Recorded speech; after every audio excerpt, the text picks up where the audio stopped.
नमस्कार दोस्तों, मेरा नाम है साहिल और आज हम डिस्कस करने वाले हैं क्या QNet, Amway, Oriflame, Tupperware, Modi care, herbal life या ऐसी बहुत सारी नेटवर्क मार्केटिंग और डायरेक्ट सेलिंग कंपनीज हैं, क्या ये सब बंद हो जाएंगी?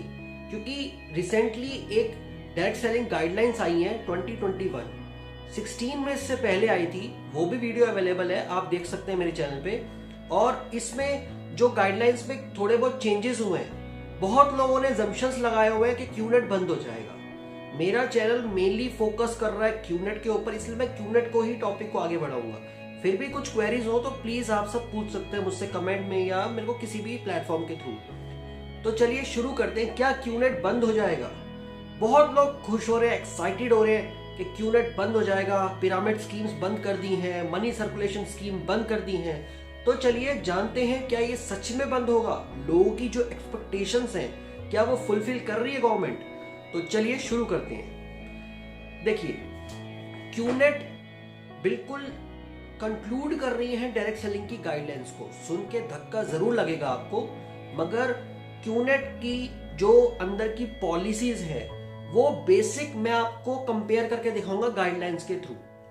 प्रॉपर क्या गाइडलाइंस है मैं डिस्क्रिप्शन में डाल दूंगा उसकी एक पीडीएफ, प्लस जो भी उससे रिलेटेड गाइडलाइंस है वो अभी वीडियो में आपको देखने को मिलेंगी। उनके कुछ क्लॉजेस उसको मैं एक्सप्लेन करूंगा विद डायरेक्ट सेलिंग गाइडलाइंस जो स्क्रीन पे आपको शो होगी। अभी आप इतना थोड़े बेसिक से पॉइंट मैं आपको कंपेयर करके समझाऊंगा कि क्यूनेट क्यों बंद नहीं हो सकती और क्यूनेट को क्या चेंज करना पड़ेगा। डायरेक्ट सेलिंग की जो गाइडलाइन है वो कहती है कि आपका रजिस्ट्रेशन इंडिया में होना जरूरी है। तो आप बेसिक से बात समझिए, क्यूनेट एक कंपनी है हांगकांग बेस्ड, ठीक है। इंडिया में वो अपने सब फ्रेंचाइज के थ्रू काम कर रही है जिसका नाम है Vihaan direct selling India private limited. इस गाइडलाइन में कहा गया है कि कोई भी कंपनी इंडिया में काम करेगी उसको इंडिया में एक फिजिकल ऑफिस मैंडेटरी होगा। तो विहान का बेंगलोर में एक ऑफिस है, दैट मीन्स उन्होंने ये क्लॉज फुलफिल कर दिया। इस गाइडलाइन में बताया गया है कि कोई भी कंपनी होगी उसको प्राइवेट लिमिटेड, एलएलपी या इस तरीके के कोई जो भी उनके क्लॉजेस में रहती हैं कंपनीज की लिस्टिंग, वो होनी जरूरी है। तो Vihaan direct selling India private limited यानी ये क्लॉज भी क्यूनेट ने फुलफिल कर दिया। नेक्स्ट स्टेप पे चलते हैं। गाइडलाइंस में कहा गया है कि जो भी कंपनी होगी उसको अपनी एक स्ट्रॉन्ग ग्रीवेंस कमेटी को रखना जरूरी है और नोडल ऑफिसर्स उसके होने जरूरी हैं। तो आप सबकी नॉलेज के लिए मैं आपको बता दूं, ग्रीवेंस सेल क्यूनेट के पास ऑलरेडी है जो बहुत टाइम से चल रहा है और मैक्सिमम टाइम तो उसमें जो एक रिटायर्ड हाई कोर्ट जज है हमारे, वो उनके हेड है। तो क्यूनेट ने ऑलरेडी वो कमेटी बनाई हुई है, तो यहां पे भी उसने क्लॉज को फुलफिल किया है। नेक्स्ट स्टेप पे चलते हैं। इसमें कहा गया है कि 48 आवर्स के अंदर उस ग्रीवेंस को या कोई भी कंप्लेंट होगी उसको रेक्टिफाई करना यानी उसको सॉर्ट आउट करना, उसको सॉल्यूशन देना जरूरी है। क्यूनेट यहां पे थोड़ा सा डिले करता है, क्यूनेट की कंप्लेंट्स में थोड़ा सा टाइम लगता है, तो यहां पे प्रेशर आएगा क्यूनेट के ऊपर जो उसको फोर्सफुली अप्लाई करना पड़ेगा। नेक्स्ट स्टेप पे चलते हैं। दुनिया सोचती है कि बाइनरी फॉर्म या क्यूनेट का जो प्लेटफॉर्म है वो इलीगल है, वो पिरामिड है। पहले तो आपको पिरामिड स्ट्रक्चर को समझना पड़ेगा। पिरामिड होता है एक तरह से, पिरामिड मतलब आप किसी भी ऑर्गेनाइजेशन का स्ट्रक्चर देखेंगे ना, फॉर एग्जांपल हम गवर्नमेंट एम्प्लॉय, गवर्नमेंट एरियाज का भी, ऑफिस का भी स्ट्रक्चर देखेंगे तो वो भी एक पिरामिड ही बनता है। अगर आप देखेंगे टॉप लेवल पे कोई ऑफिसर होगा, फिर उसके नीचे सब जूनियर्स होंगे, फिर जूनियर्स, इस तरीके सब जूनियर्स, ये पूरी टीम बनती है। तो उसका जो स्ट्रक्चर बनेगा वो एक पिरामिड की शेप लेगा। तो इस तरीके से जो बाइनरी फॉर्म है वो भी पिरामिड में कहीं ना कहीं कंसिडर आती है, बट पिरामिड इलीगल होगा या लीगल होगा, यहां पे क्लैरिफिकेशन चाहिए। पिरामिड स्ट्रक्चर से मतलब नहीं बनता, इलीगल और लीगल से मैटर करता है। उसकी भी वीडियो मैंने बनाई हुई है, फिर भी मैं आपको ब्रीफली एक्सप्लेन कर दूं। अगर कोई भी कंपनी अपने स्ट्रक्चर में प्रोडक्ट बेस्ड सिस्टम लेके आ रही है और उसके स्ट्रक्चर में प्रोडक्ट डिस्ट्रीब्यूशन हो रहा है तो वो लीगल पिरामिड बन जाता है। अगर कोई भी कंपनी सिर्फ और सिर्फ रिक्रूटमेंट को आगे लेके जा रही है, यानी वो आपको रिक्रूट करने के यानी इन्वेस्टमेंट स्कीम के तौर पे पैसा ले रही है, तो वो इलीगल पिरामिड का स्ट्रक्चर आता है। पिरामिड स्ट्रक्चर में दिक्कत नहीं है, लीगल और इलीगल में डिफरेंस समझना होगा हमें। तो क्यूनेट के पास जितने भी डायरेक्ट सेलिंग आगे से डिस्ट्रीब्यूट होता है, चाहे आपको अपलाइन ने बोला हो या ना बोला हो, आपका अगर अपलाइन कह रहा है मेरे साथ 4 से 5 साल जुड़, तो जुड़ने का जो मतलब है वो रजिस्ट्रेशन है। दैट मीन्स वो फ्री ऑफ कॉस्ट होता है। गाइडलाइन में साफ साफ कहा गया है कोई भी रजिस्ट्रेशन के चार्जेस नहीं लेगा। दिक्कत यहां पे ये है, क्यूनेट के जो डिस्ट्रीब्यूटर्स हैं वो बोलते हैं कि 4 से 5 लाख रुपए लगेगा, 2-3 लाख रुपए लगेगा। तो हम सब ये अज्यूम करते हैं कि वो रजिस्ट्रेशन चार्जेस हैं, बट क्यूनेट के कोई रजिस्ट्रेशन चार्जेस नहीं है। नॉर्मल साइन अप की फीस 0 है। उसके बाद जो क्यूनेट के पोर्टल पे प्रोडक्ट्स होते हैं उस पे होती है उसकी कॉस्टिंग, जिसको परचेज करते हैं हम। तो हमें ये सब सिस्टम को समझाया नहीं जाता क्यूनेट में, इसलिए इश्यूज खड़े होते हैं। तो इसमें बोला गया है स्ट्रक्चर नहीं, लीगल अगर प्रोडक्ट बेस्ड सिस्टम है और उसमें मनी सर्कुलेशन उस लेवल पे नहीं हो रहा, रिक्रूटमेंट पे नहीं कहा जा रहा, तो वो सिस्टम लीगल होगा, वो लीगल की कैटेगरी में आएगा। नेक्स्ट, कोई भी कंपनी होगी उसकी वेबसाइट होना बहुत जरूरी है। क्यूनेट की अपनी एक वेबसाइट है, उसका एक ऑफिस हो गया, उसका वेबसाइट हो गया। पोर्टल पे प्रोडक्ट्स को डिस्प्ले करना बहुत जरूरी है, प्रोडक्ट की पूरी डिस्क्रिप्शन देना जरूरी है, प्रोडक्ट की कॉस्ट देना जरूरी है। ये सारी चीज क्यूनेट की वेबसाइट पे अवेलेबल है। अब क्वेश्चन यहाँ पे ये आता है कि हमें तो जानकारी मिलती नहीं। जानकारी देने वाला कौन है? वो है डिस्ट्रीब्यूटर।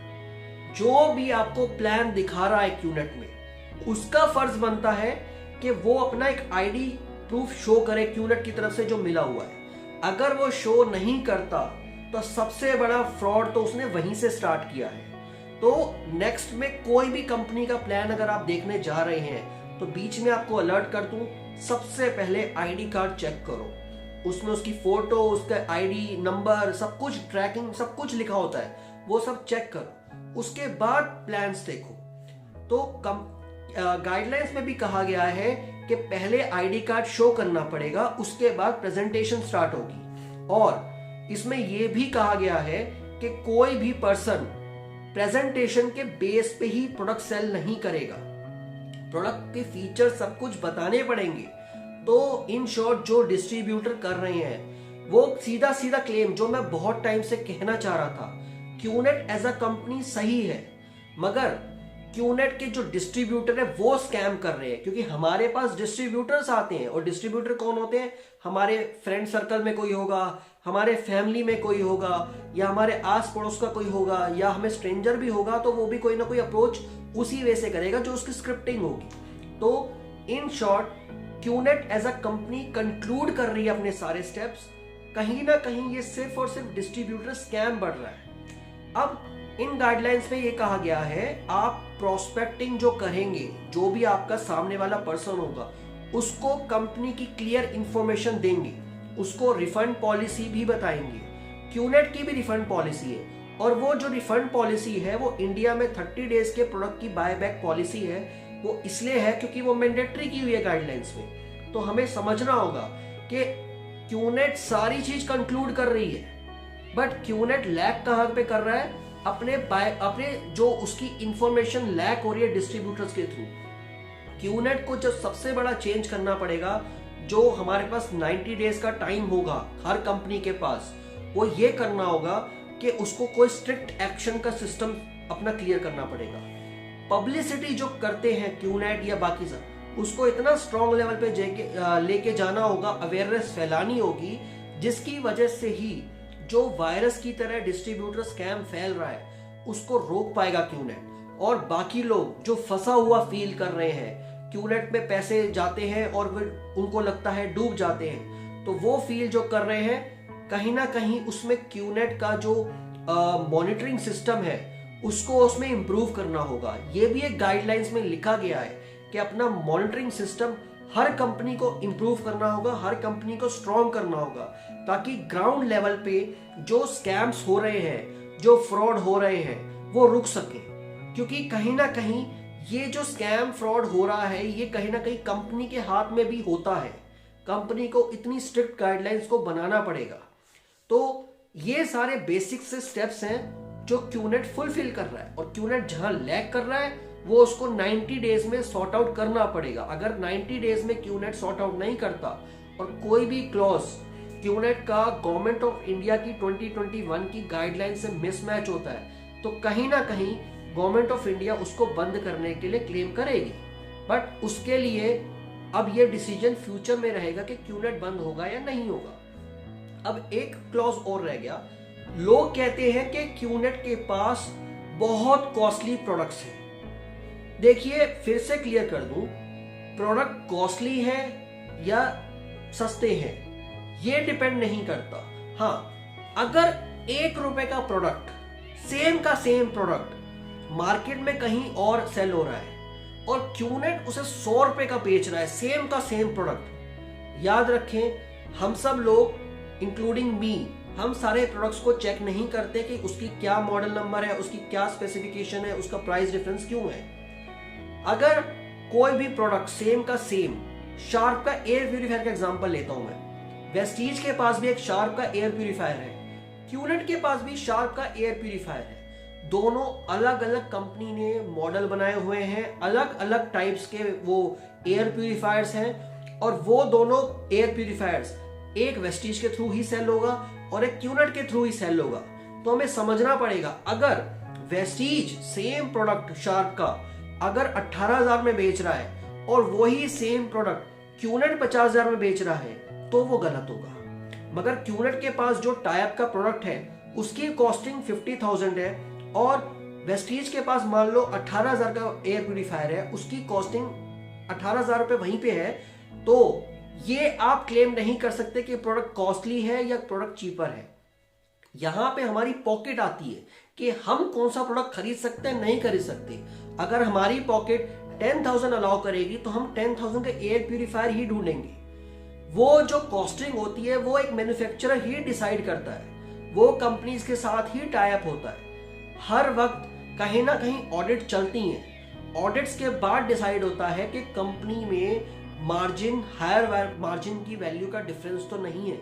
उस पर डिपेंड करता है सारी चीजें कि कंपनी फ्रॉड या स्कैम कर रही है कहीं ना कहीं या नहीं। तो इसके बाद अभी गाइडलाइंस आएंगी और मैं उसको प्रॉपरली एक्सप्लेन करूंगा कि गाइडलाइंस में क्या क्या इंप्रूवमेंट आया या क्या क्या उसमें लिखा गया है, ताकि आप सबकी नॉलेज में रहे हम सब फोकस कहाँ कर रहे हैं। हमें कहीं ना कहीं डिस्ट्रीब्यूटर्स जो हैं जो फ्रॉड कर रहे हैं, चाहे वो क्यूनेट में हो, वेस्टीज हो, Amway, Oriflame, Tupperware, herbal life, Modi care, जितनी भी कंपनीज के आप नाम समझ सकते हैं, अगर कोई भी डिस्ट्रीब्यूटर फ्रॉड कर रहा है तो प्लीज उसको टर्मिनेट करवाइए, प्रूफ इकट्ठे करिए। टर्मिनेट कराना बहुत जरूरी है, नहीं तो ये लोग, आप तो रिफंड ले लेंगे या आप लोग साइड हो जाएंगे, मगर ये ना कहीं अपना सेम स्टेप्स को अप्लाई करेंगे और वहां से वो कंपनी से तो कमीशंस लेते रहेंगे। ये लोग जो बोलते हैं कि हम लाखों कमा रहे हैं, करोड़ों कमा रहे हैं, कहीं ना कहीं तो ये फ्रॉड भी है कि वो झूठ बोलते हैं ताकि अट्रैक्शन आए। मगर जो सच में कमा भी रहे हैं उनकी सिंपल सी स्ट्रेटेजी है कि वो लोग तो कमीशन कंपनी से ले रहे हैं ना, आपके पैसे कंपनी के पास गए तो कंपनी लायबल होती है अपनी सिस्टम के थ्रू कि वो तो अप्लायंस को, डिस्ट्रीब्यूटर्स को कमीशन देगी क्योंकि उनका प्रोडक्ट सेल हुआ है। मगर आप लोग ये समझते रहेंगे कि कंपनी फ्रॉड है, कंपनी स्कैम कर रही है। कंपनी तो अपने सिस्टम के बेस पे चल रही है, स्कैम डिस्ट्रीब्यूटर कर रहे हैं। फिर से रिपीट कर दूं, स्कैम डिस्ट्रीब्यूटर्स कर रहे हैं। हमारे पास कंपनी के मालिक नहीं आते, हमारे पास कंपनी के एम्प्लॉय नहीं आते, वो हमारा कोई खास पर्सन ही होता है और वो भी कहीं ना कहीं से कुछ सीख के ही आ रहा होता है। तो सारे स्टेप्स को समझो, उसके बाद कोई डिसीजन लो। नेटवर्क मार्केटिंग नहीं करनी is a different issue, is your choice, but network marketing के मॉडल को गलत कहना जबकि गवर्नमेंट ऑफ इंडिया सपोर्ट कर रही है। अगर गवर्नमेंट ऑफ इंडिया को क्लेम करना होता, बंद करना होता तो सीधा कहती कि कल से डायरेक्ट सेलिंग कंपनीज नहीं चलेंगी। कंपनी गाइडलाइंस लेके आ रही है, कंपनी लॉ लेके आ रही है ताकि क्लैरिफिकेशन हो सके कौन सी कंपनी सही मॉडल पे काम कर रही है, कौन सी कंपनी गलत काम कर रही है, और जो गलत काम करेगी वो चली जाएगी।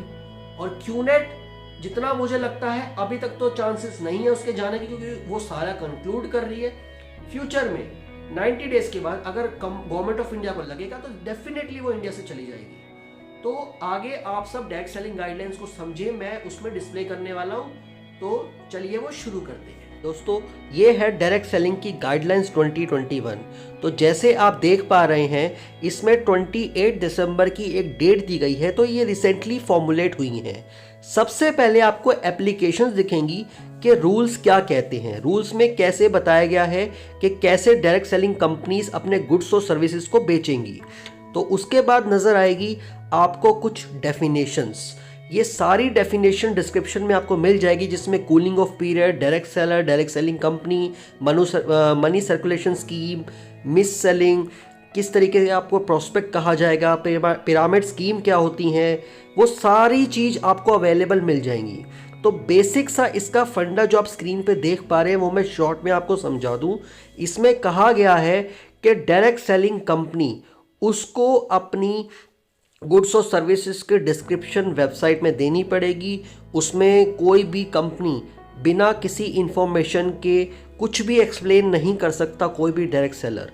डायरेक्ट सेलर मतलब जो कंपनी को रिप्रेजेंट करने जा रहा है। डायरेक्ट सेलिंग एंटिटी मतलब जो कंपनी डायरेक्ट सेलिंग का बिजनेस कर रही है। और इसमें साफ साफ बताया गया है जो भी डायरेक्ट सेलर कोई भी होगा वो अपनी रिस्पॉन्सिबिलिटीज लेगा, कंपनी को उसको मॉनिटर करना पड़ेगा और अपनी ग्रीवेंस कमेटी को इतना इम्प्रूव करना पड़ेगा कि 48 आवर्स में आपको उसको रिवर्ट करना पड़ेगा कंप्लेंट को। साथ साथ इसमें जो क्यूनेट के लिए सबसे बड़ा पॉइंट है वो ये है कि कोई भी कंपनी होगी उसको अपना ITR रिटर्न्स वगैरह सब कुछ फिल करने पड़ेंगे। जैसे कि क्यूनेट के लिए सबसे बेसिक बात है, क्यूनेट 2017 के बाद से IR रिटर्न नहीं भर रहा, जो कि प्रॉब्लम क्रिएट कर सकता है क्यूनेट के लिए। तो क्यूनेट को अपने प्रोडक्ट्स के बारे में पूरी डिटेल्ड हिस्ट्री बतानी पड़ेगी, किसके साथ टाइप हुआ, कैसे टाइप हुआ, कितनी कॉस्टिंग में टाइप हुआ। क्यूनेट को अपनी रिटर्न्स भरनी पड़ेंगी जो वो नहीं भर रहा है। तो सबसे बड़ी प्रॉब्लम की बात यही है, अगर नेक्स्ट 90 डेज में क्यूनेट अपनी रिटर्न्स नहीं भरता, अपनी सेल्स नहीं बताता, कि अपने प्रॉफिट मार्जिन सब कुछ मार्कअप नहीं बताता, तो क्यूनेट पे ज़रूर कार्रवाई हो सकती है। तो ये कंपनी बंद होने की कगार पे आ सकती है, तभी गवर्नमेंट ऑफ इंडिया एक्शन ले सकती है। तो ये सामने जो भी गाइडलाइंस आपको दिख रही हैं उसमें साफ साफ एक्सप्लेन किया गया है कि रजिस्ट्रेशन फ्री ऑफ कॉस्ट है, प्रोडक्ट की कॉस्ट रहेगी, कोई भी मनी सर्कुलेशन स्कीम नहीं चला सकता। अगर कुछ भी क्वेरी है तो प्लीज़ ये गाइडलाइंस को पढ़िए, मुझसे क्वेश्चन पूछिए। Thank you so much.